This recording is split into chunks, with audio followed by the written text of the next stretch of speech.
매주 신문기사를 통해 북한 과학기술과 산업 관련 최신 동향을 전하는 NKTech 뉴스브리핑입니다. 오늘도 변환 박사가 뉴스 해설을 해주겠습니다.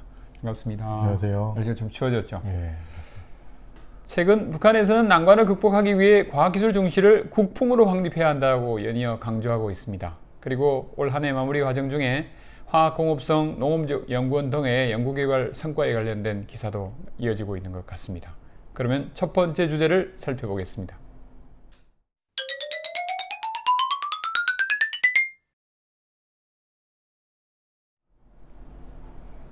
북한이 자원 문제를 해소하려고 전략을 매우 강조해 왔는데 이번에는 절약형 공업을 창설하는 것이 경제 건설의 원칙이다라는 말까지 나왔습니다. 좀 자세히 전해 주시죠. 예, 절약형 생산공정 또는 생산체계란 말은 예전부터 써왔는데요. 절약형 공업이란 말은 올 들어 쓰기 시작한 걸로 보입니다.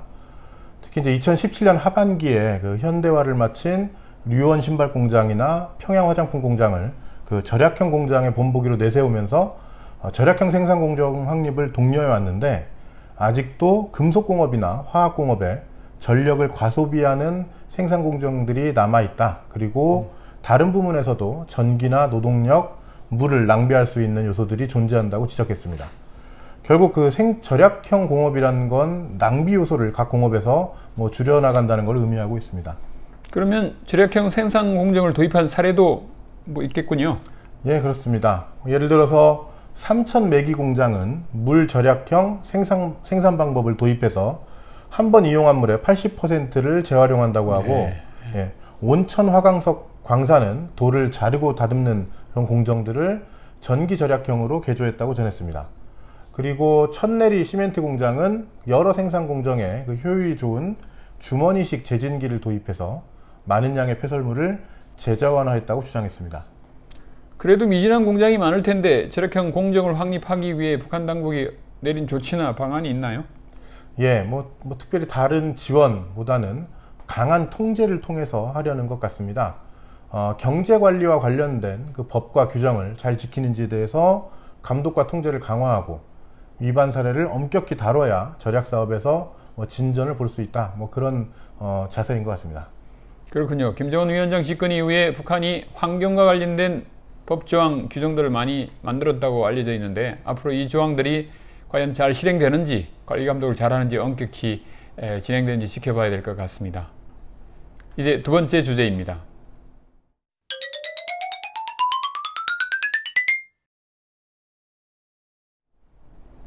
이번에는 북한의 과학자들에 대한 것입니다. 우리 뉴스브리핑에서 북한의 과학자 서너 명을 소개한 적이 있죠? 예, 그렇습니다. 이번엔 다른 과학자 좀 소개를 부탁드립니다. 예, 오늘은 두 명을 소개해 드리려고 합니다. 먼저 김남철 박사, 김일성 종합대학 물리학부의 빛전자연구소 실장이자 교수라고 합니다. 그는 북한 최초로 양자정보학을 연구했고 양자암호 통신기술을 이용해서 양자암호 통신기를 개발하는 데 핵심적인 역할을 했다고 전해집니다.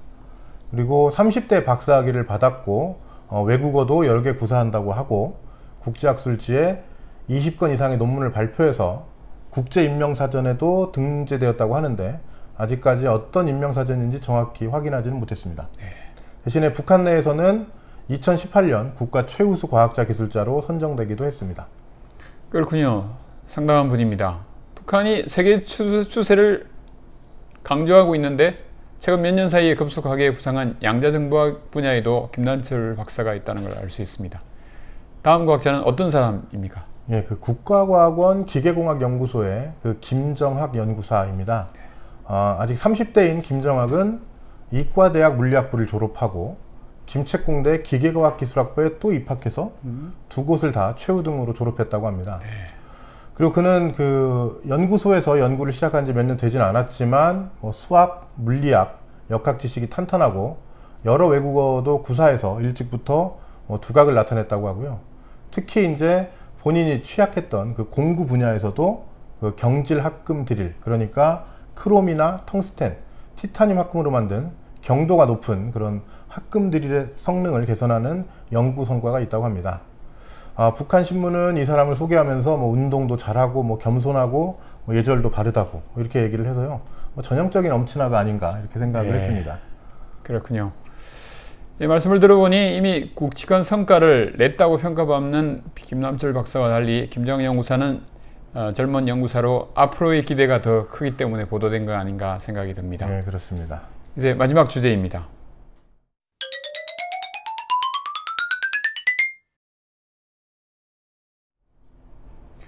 그동안 북한이 과학기술 발전을 위해서 전민과학기술 인재화를 표방하고 과학기술 교육에 많은 관심과 노력을 기울이고 있다고 전해드렸습니다. 그런데 생산 현장의 노동자 농민들의 과학기술 수준을 높이기 위해 북한이 가장 역점을 두고 있는 과학기술 보급실에 대해서는 별도로 소개해드리지 않았던 것 같습니다. 이에 대해서 좀 다뤄보겠습니다. 예, 말씀하신 대로 그 과학기술 보급실은 그 노동자 농민들의 과학기술 수준을 높이기 위한 것이기 때문에 공장이나 농장 같은 생산 현장에 두고 있습니다. 그래서 노동자 농민들은 여기 있는 장소들이나 자료를 볼 수도 있고 과학기술 전당이나 대학에 접속해서 필요한 자료를 찾거나 원격 강의를 들을 수도 있다고 합니다. 북한은 그 과학기술 보급실을 통해서 노동자 농민들이 새로운 과학기술 지식을 습득하고 그걸 기술혁신에 이용하기를 바라고 있습니다. 그러다 보니까 김정은 위원장도 현지 지도를 하면서 과학기술 보급실을 잘 만들고 내실 있게 운영하라고 자주 강조하곤 했습니다. 네, 그렇군요. 그렇다면 지금까지 과학기술 보급 설치나 운영에 대한 실태도 있을 텐데 어떻습니까? 예, 그 과학기술 보급실을 이제 대부분의 공장이나 농장에 설치한 것 같고요. 운영도 내실 있게 잘하는 곳들, 이런 것들 종종 소개하고 있습니다. 하지만 그 양적으로는 크게 성장했지만 내용적으로는 여전히 미진하다고 했던 이 교육사업 전반에 대한 평가가 과학기술 보급실에도 적용되는 것 같습니다. 무엇보다도 과학기술 보급실을 만들어 놓기만 하고 꼼꼼한 계획에 따라서 운영하지 않다 보니 과학기술 보급실 이용률이 떨어지거나 또는 노동자나 농민들이 생산과 혁신에 별로 도움이 안 되는 그런 지식들만 접하는 경우가 많다고 합니다. 네, 그렇다면 뭔가 개선 방안이 나올 것 같은데 어떤 게 있습니까? 예, 먼저 과학기술 보급실을 부문과 직종에 맞게 운영해서 종업원들이 업무와 생산에 실제 도움되는 그런 지식을 얻을 수 있어야 한다고 강조합니다. 그리고 운영계획을 꼼꼼하게 작성해서 종업원들이 생산에 지장을 받지 않으면서도 일상적으로 과학기술 보급실을 이용할 수 있게 하고 또 학습 과정과 결과에 대해서 평가를 정확히 해서 내실을 기하라고 얘기합니다. 끝으로 일꾼들부터 과학기술 보급실을 가장 열심히 이용하면서 공부하고 또 여러 문제점들을 먼저 발견해서 해결을 해야지 당장 생산이 바쁘다는 핑계로 학습을 피하면 금방 시대에 뒤떨어질 거라고 경고하고 있습니다. 네, 그렇군요. 북한이 이렇게 강조하는 걸 보면 과학기술 보급실은 북한이 1960년대부터 강조한 일하면서 배우는 체계의 21세기판 거점이라고 해도 되겠죠? 예, 그렇습니다. 오늘도 여러 가지 소식을 전해준 변환 박사 감사합니다. 북한의 과학기술 소식을 전하는 NK텍 뉴스 브리핑이었습니다.